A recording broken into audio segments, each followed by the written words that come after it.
आरिफ पे FIR होना ये गलत है। वो तो सारस था, वो तो मोर को सबसे बड़ा जुल्म देश के प्रधानमंत्री ने किया है। मैं आरिफ के साथ खड़ा हूँ कानूनी तौर पे भी और उनके हक की आवाज को उठाने के लिए भी। देश के प्रधानमंत्री मोर को दाना खिलाते हैं, उनके ऊपर मुकदमा नहीं होता? क्या देश के प्रधानमंत्री पक्षी को कैद नहीं किए हैं? क्या आजाद पक्षी को कैद करना प्रधानमंत्री का जुर्म था? नहीं था। ये भारतीय जनता पार्टी के नेताओं को नहीं पता चलेगा। केवल एक नाम के आरिफ नाम था इसलिए FIR हो गई। अगर अतुल नाम होता, देश के प्रधानमंत्री होते, तो FIR शायद ना होती। क्योंकि हम जुल्म और तानाशाही के खिलाफ हमेशा आवाज उठाए हैं और दोबारा हम आरिफ और सारस को मिलवाने का काम करेंगे।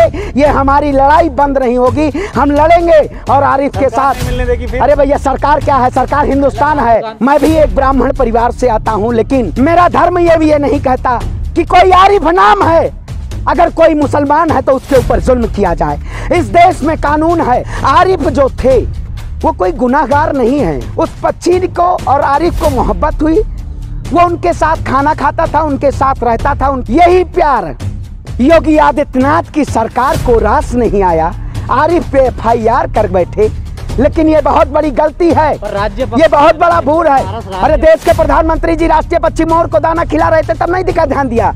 रतौनी लगा हुआ है आपको, चश्मा पहने हैं, मोदी जी के दूरबीन लगाए हुए हैं। मतलब मोदी जी इस देश के नागरिक नहीं है? मैं कहता हूँ आरिफ भी नहीं डरेंगे, भारतीय जनता पार्टी के षड्यंत्रों से नहीं डरेंगे, नहीं झुकेंगे, मुंहतोड़ जवाब देंगे। क्या कहेंगे? राहुल गांधी पर मचा है घमासान, आप लोगों को प्रदर्शन नहीं किया जा रहा है, आप लोगों को गिरफ्तार किया जा रहा है, क्या चल रहा है देश में? देखिए मैं कहता हूँ घमासान उसी का मचा होता है जिसकी आने वाली होती है सरकार।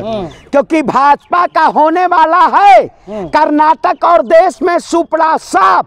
जिस तरीके से भारतीय जनता पार्टी ने राहुल गांधी के तमाम ऐसे हथकंडों के जरिए राहुल गांधी को दबाने और डराने का काम किया, लेकिन राहुल गांधी इतनी निडरता के साथ लड़ रहे हैं और देश में किसानों की आवाज, महिलाओं की आवाज उठाने का काम कर रहे हैं। मैं कहता हूं आप जानते हो इस देश में सबसे बड़ा, हिंदुस्तान का सबसे बड़ा ठग कौन था?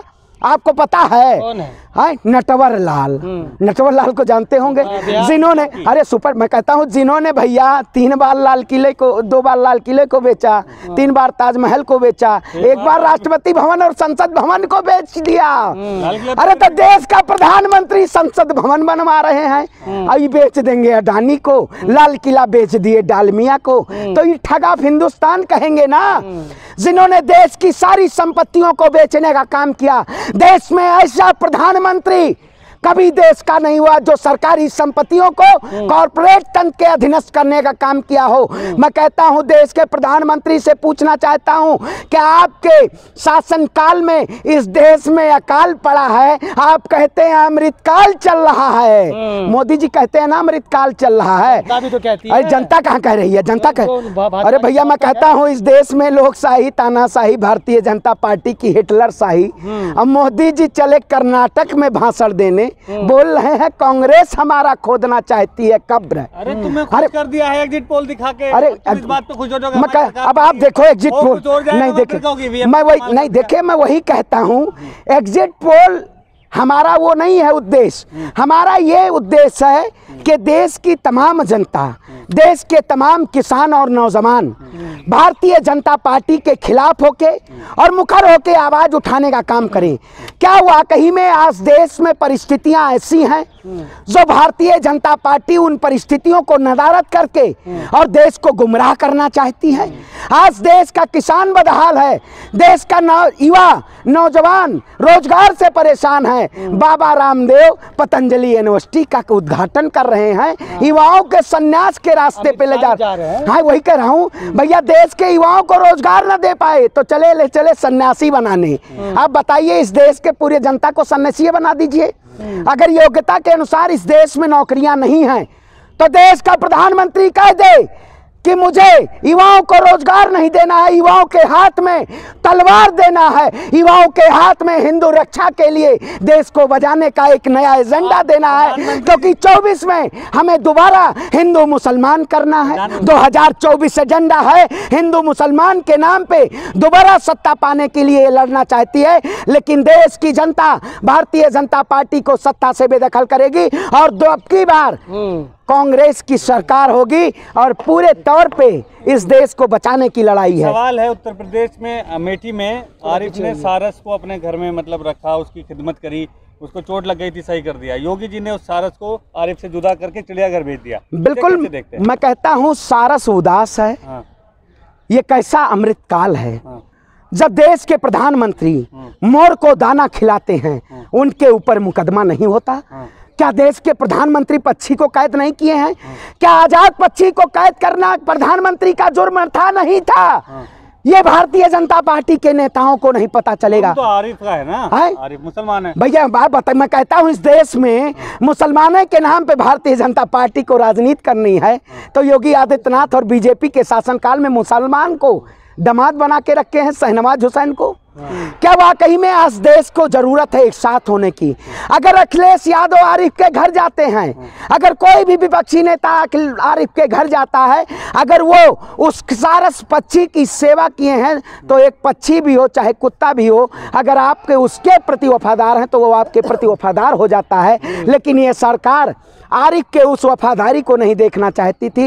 ये सरकार केवल एक नाम के आरिफ नाम था इसलिए FIR हो गई। अगर अतुल नाम होता, देश के प्रधानमंत्री होते तो FIR शायद ना होती। इस देश में अगर जाति धर्म मजहब के नाम पे इस देश में किसी को बताइए, मोहब्बत करना अपराध हो गया है। मैं वही कहता हूँ ना, देश के प्रधानमंत्री इस देश की अमन चैन मोहब्बत को कहीं ना कहीं देश से जुदा करना चाहते हैं। आज जो लोग हिंदू मुसलमान सिख ईसाई, मैं कहता हूं ये हिंदुस्तान सभी का है, किसी के बाप का नहीं है। जो लोग लोकतंत्र को बात समझना चाहते हैं, मैं उनको कहता हूं ये भारत है, ये हमारा भारत इतना प्यारा है, इतना सांस्कृतिक और इतना सभ्यता से लीन है कि अंतर्राष्ट्रीय लेवल पे लोगों ने हमारे भारत की छवि को धूमिल करने का काम किया है।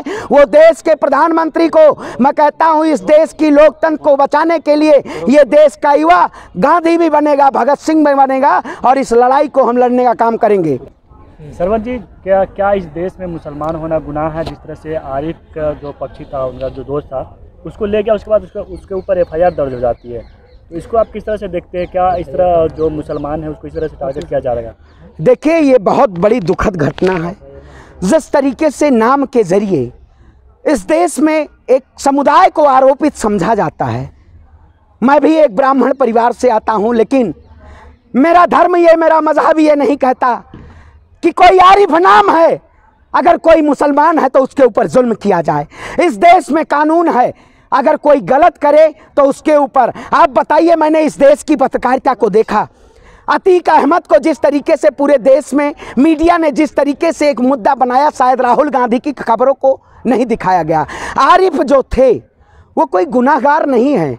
उन्होंने एक पक्षी को, आज वक्त में उस पक्षी को और आरिफ को मोहब्बत हुई, वो उनके साथ खाना खाता था, उनके साथ रहता था, उनके साथ बिस्तर में सोता था। यही प्यार योगी आदित्यनाथ की सरकार को रास नहीं आया, आरिफ पे FIR कर बैठे। लेकिन ये बहुत बड़ी गलती है, ये बहुत बड़ा भूल है। अरे देश के प्रधानमंत्री जी राष्ट्रीय पक्षी मोर को दाना खिला रहे थे, तब नहीं दिखा, ध्यान दिया? रतौनी लगा हुआ है आपको, चश्मा पहने हैं, मोदी जी के दूरबीन लगाए हुए हैं, मतलब मोदी जी इस देश के नागरिक नहीं है। बगीचे में मतलब अगर आप सरकार में हैं, आप सर, अच्छा बगीचे में मोदी जी के बंगला में बगीचा हो गया, आंगन को बगीचा कहने लगेंगे।